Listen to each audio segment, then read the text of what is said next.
پھر میرے تجلی قدائے دل میں سما جاؤ، چھوڑو چمنستانوں بیابانوں درو بام،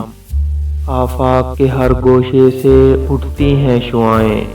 بچھڑے ہوئے خورشید سے ہوتی ہیں ہم آغوش۔ ایک شور ہے مغرب میں اجالا نہیں ممکن، افرنگ مشینوں کے دھوئیں سے ہے سیاہ پوش، مشرق نہیں گو لذت نظارہ سے محروم، لیکن صفت عالم لاہوت ہے خاموش۔ پھر ہم کو اسی سینائے روشن میں چھپا لے، اے مہر جہاں تاب نہ کر ہم کو فراموش۔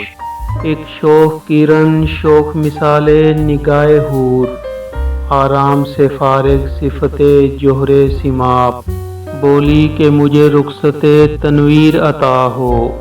جب تک نہ ہو مشرق کا ہر ایک ذرہ جہاں تاب، چھوڑوں گی نہ میں ہند کی تاریک فضا کو،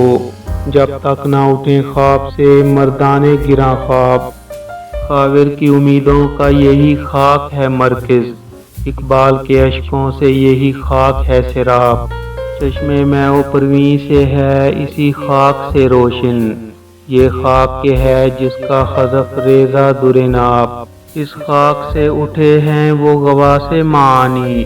جن کے لیے ہر بحر پر آشوب ہے پایاب، جس ساز کے نغموں سے حرارت تھی دلوں میں، محفل کا وہی ساز ہے بیگانہ مضراب،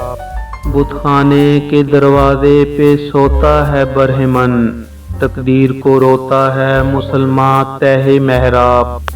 مشرق سے ہو بیزار نہ مغرب سے حذر کر،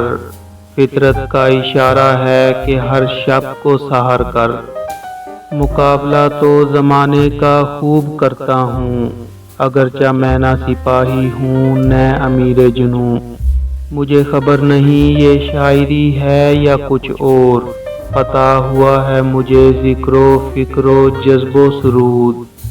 جبین بندہ حق میں نمود ہے جس کی، اسی جلال سے لبریز ہے ضمیر وجود۔